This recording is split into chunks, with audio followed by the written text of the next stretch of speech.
Welcome to the Book Show, a celebration of reading and writers. I'm Joe Donahue.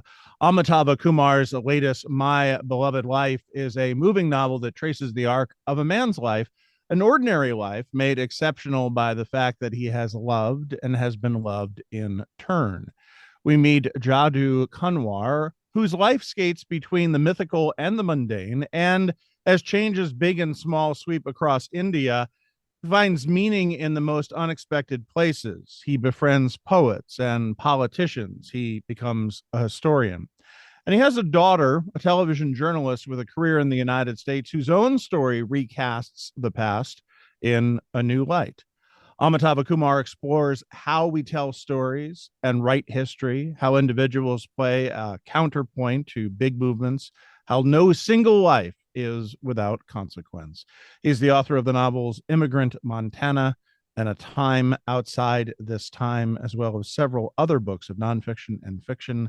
The latest is My Beloved Life, and it's a great pleasure to welcome Amitava Kumar to this week's book show. How are you, sir? I'm doing so well. Thank you so much, Joe. It's always a pleasure to talk to you. I always enjoy our conversations. The book is beautiful. It's very different, at least in the beginning. It is very different from your previous novel, and Yes. I'm interested of what brought you to want to, especially in the first half, to give us this history lesson of not only this man but of India in general. Yeah. I was traveling on Metro North. I'm talking about something that was maybe 8, 9, 10 years ago. And I was reading Dennis Johnson's short novella, Train Dreams. Mm, And, it's a story about an ordinary man, someone who works as a timber worker in Idaho at the beginning of the last century. And by the time we come to the end and his death, in such a slim novel, it felt like an introduction to a whole century, and maybe it had an epic feel to it. And I began thinking, what if instead of Idaho, we were in India? And how could an ordinary life, not an extraordinary life, not a life of a leader, not someone who has had a great role to play in history, but someone who is small, how in telling that story, I could actually also be telling the story of a nation, maybe, and even of a century. So that's what brought me to it. and there seems to be this man, this ordinary man, does have a. I know this has been said in reviews, but I thought of it too as I was reading it, that there is a Zelig like quality to. He seems to be at all the right places at all the right times in the sense, but I guess you could say that about all of us because we live through these things, and we have a certain degree of separation and non-separation from those huge happenings in our world. Yes. Didn't 9/11 happen to each one of us? Right. And yet, how different is the quality of witnessing or our engagement or our suffering from it? More importantly, how to value any one person's witnessing or suffering from that one event. So, in case of Dennis Johnson, whom I cited as my model, there was, that ordinary timber worker is standing beside a railroad line and the train stops. And what he describes as a young hillbilly singer comes out, and that's Elvis Presley. And I began thinking, well, suppose someone was like my father, born in that year, 1935. Who would he have seen? And I didn't want to go for someone like Gandhi or someone like, but instead I thought, oh, he's a young man. What if he meets the man who first climbed Everest with Edmund Right. Hillary, a Sherpa? And so that's how I thought of, inventing a scene like that. Yeah. And even a proximity to George Orwell. Yes. George Orwell, as some of your readers might know, was the son of an opium sub-agent working for the British. And he was born in a small town, which is actually just 40 minutes from my own ancestral village. And my father actually taught in that town. So I thought, yeah, let's make that connection. We live lives rich in connections to things between places and between people. All of us. There is a the way the book is sectioned. We read initially the good first half of the book is of this man's life and Yes. growing up, and then we move forward a bit to that of his daughter. Were they informed by one another? Were they written very differently and separately in the sense of both by time and even by idea? Yes, they were. You know, there is a great line of John Burgess, the British writer, whose line was, "Never again will a story be told as though it were the only one." And it has Hmm. been used by Michael Ondaatje, Arundhati Roy, even Kiran Desai in their books in order to establish that beside any one dominant story, there is another one that is more marginal or less noticed. And so I was had it at the back of my mind, but I just wanted to tell the story of the man first. And that's how I did it. And then I began thinking of that other dictum. And then I thought, okay, what story can I put next to it that would make us experience storytelling and differences, let's say, of generations, of gender, of identities, a little differently. And then came up the idea of telling the daughter's life. And I also wanted to come closer to America, you know. So I had her come to America. Yeah, put her on a plane, Yeah. and also to Atlanta at CNN, where she works as a journalist. The idea of having her as a journalist allows her that opportunity to be up close to what is happening in the world. Yes, to be a witness. That has always been a great, that idea has always held a great aesthetic appeal to me. You know, how to be, how to make my reader an alert observer so that Mm. they are taking in the world, they are processing it and putting it into words in some way. The reason I asked the question 2 questions ago about the timing and the separation is because I assume that the first part of this was very much underway as the pandemic comes in, because then in the second part, when we're reading about the daughter, the pandemic does play a very large role. Yeah. Well, to be very honest, I was writing also a little bit out of my fear. You know, when the pandemic arrived, my father was in his late 80s, and I was afraid he would die because vaccines were not available. He lived in a small town in India. Um, and so I think I was approaching that fear in casting it in that time zone and thinking about that. And my father did die, but he did not die of COVID. He died more recently. Um, and I was thinking about my grief, what would happen. And I had the daughter imagine that. And I have to tell you, Joe, that when my father did die last March, it seemed as if there were pages from my own novel coming in some ways true in the ICU because, you know, he was on a ventilator too, and the difficulty of breathing, what I was feeling and what I was thinking of seemed to bring my novel to life or make it true because my character had also seen an electric bulb for the first time when he was 10 or something. Mm-hmm. And not only that, but even the details of the death and etc. just seemed to bring, and I mentioned this, you know, it just seemed to bring that novel closer to me. And I mentioned this in order to say that never have I had a more clearer proof for myself in my practice of the intimacy between life and literature. It's fascinating to me that you say that, because I felt that as I was reading it that you were coming from a place of grief and loss, Oh, yes. Oh, thank you. Yeah. And you know, there are other deaths. And I've also, rumination. yes. You know, I don't think the pandemic has ended, of course, in the same way as I don't think 9/11 has ended.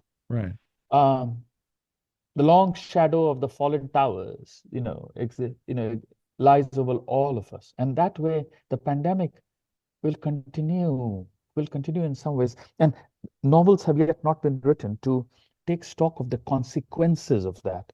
And so the lingering grief comes a little bit out of that, I think. Amitava Kumar is our guest. The new novel is My Beloved Life, and it's published by Knopf. Was it always your intention to have a daughter rather than a son? The father daughter relationship obviously is very different than the father son relationship, and I mean there's certainly universal aspects to it, but it is a very different relationship. Yes, yes, yes. There are two things. One, you're quite right. I was thinking of my sisters, and I was thinking, did my father, who loved his daughters, obviously, but did he have a real sense of how different their lives were from his? Um, so I did want to go there. The other point I want to tell you is we have talked about my previous novels, and people, maybe because I would plant little clues like maybe the narrator is, living in Hudson Valley, he's a professor at a liberal arts college. People always thought that I was only reporting from life and not inventing anything. There was no Right. space for imagination. And so I was very consciously going in this book to create different characters, who would not so easily be mistaken for just me reporting from life unimaginatively. Fair. Well, with that said, Yes, the daughter is still a journalist, yes, yes, yes, as you are, yes, and a writer, and also is I assume one of the universal aspects of that relationship is the very difficult prospect of maintaining a close relationship with someone who's half a world away.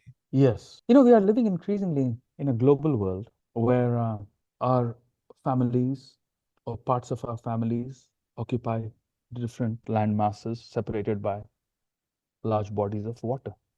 Um, when will a call come that that will summon you to a deathbed, for example?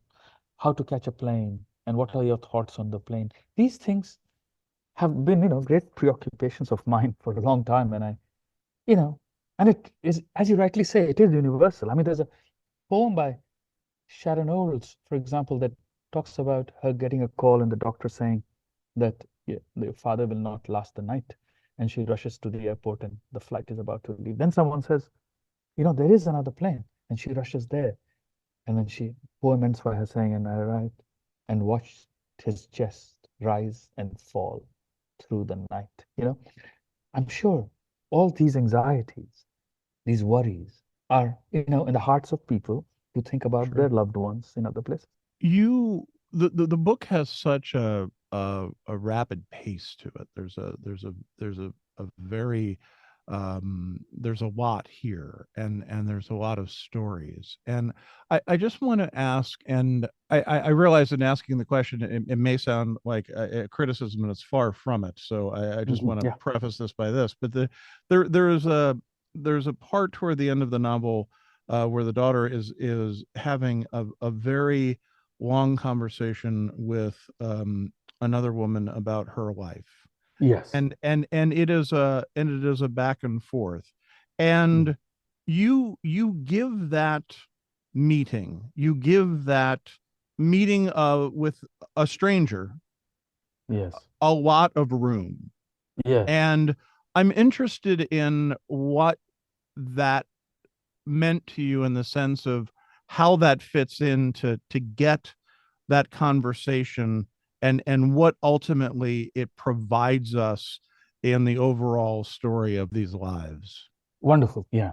Let me explain. As you rightly say, she gets a lot of space, that woman who is a doctor.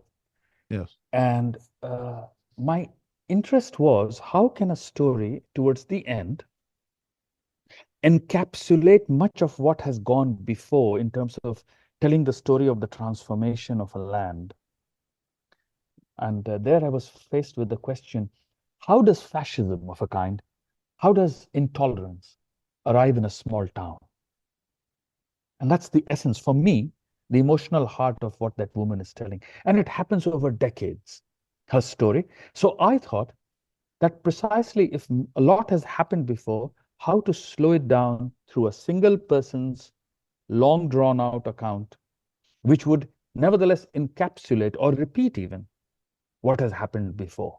So once again, never again will a story be told as though it were the only one. We get another story, this one, the doctor's story, but it has its own individuality, it has its own pace. And I thought that if I gave her, it is not a back and forth in the sense of a rapid fire exchange. The doctor gets No. to very calmly, as she sips her tea, green tea, and one jalapeno margarita. She recounts the story. And so that was the purpose of it. And then I wanted, after that story was over, to have these other quick sections, including the arrival of a surprising testimony from a character we have not met before.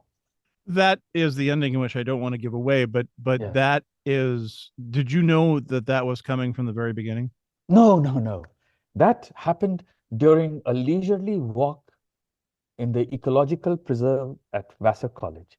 I was walking along. I always carry a little notebook and a small golf pencil. And I remember the moment I was crossing a little swampy bit of land, and I was watching a bird settling, just descending on a pond, and this idea just, I don't know from where it came, but there it was. I wrote it down and I said, and I came back home and I typed it out. And it's, to me, that's bold because you're ending your novel. I mean, that's how you end. That's what you leave us with. And that is when it works, as in this case it obviously does, but if it doesn't, it can upend the whole preceding 300 pages. Yes, and Joe, you're a careful reader, but I have to tell you, an editor, not here, but in another country, sent back a note very quickly and said, "Who's this person?" That person, that editor had not made the connection, and I thought, "Oh my God!" So you're right. It felt to me like a risk, but no one else has raised that point. So I'm hoping that it will work. Yeah, no, absolutely. And I love it because it just comes out of the blue, and that's a lovely thing to happen, especially at the end of a novel. I also Thank you. respect novels that actually have endings. Yes. Amitava Kumar is our guest. The name of the new book is My Beloved Life. I just quickly want to say that I read this book when it was in Galley, and then I to prepare, I listened to you read it in the audio version. Oh, And wow. you reading this book is such a special treat.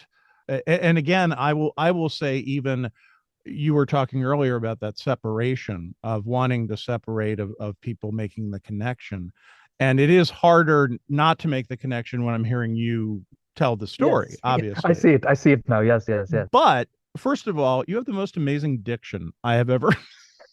It is beautiful, beautiful Thank you. diction. I, Oh, as a God. broadcaster, I aspire to have that Oh, man, you're legendary. Come on. But yes, thank you. Thank you. Appreciate it. beautiful diction. But I think that in the telling of it, I assume there is a point where a decision is made of who's going to read it, and that you say, which I think you did with your last book too. Am I right? Yes, I Yes. did. I did. Yes, yes. You're right. That you are comfortable with that. That there is, that something that you feel is important in, for an author to tell the story both in print version but also in an audio form. In my case, it is. I don't think it holds true for everyone.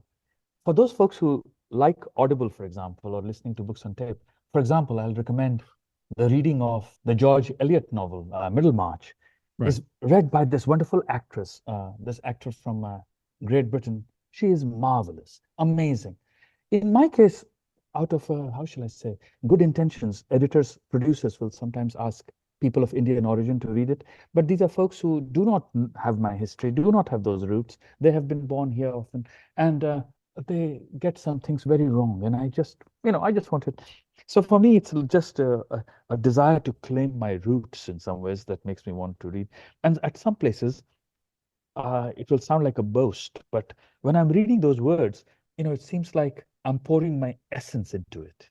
It's like Sure. it, something is coming true or alive. And so it felt like a good experience doing Do it you again. ever look at it and say, "Oh, in telling it, I maybe this should be changed"?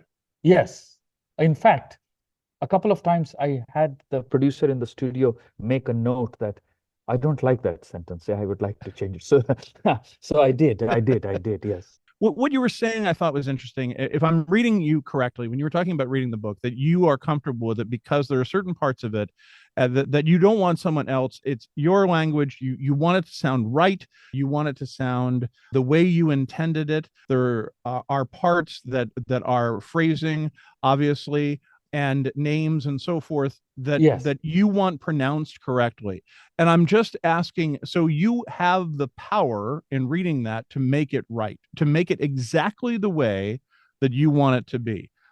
How worried are you that we, let's say an American reader like me, a middle-aged white guy, Amitava, that I will read this and still be able to get that? Yes, yes.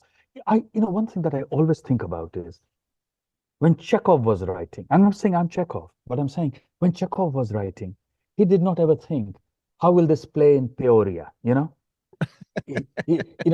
Will someone be able to pronounce the name of this particular character or something? No. And neither did he worry about the emotions. He wanted to be authentic to his own experience and the experience of the people around him. And that's the same with me.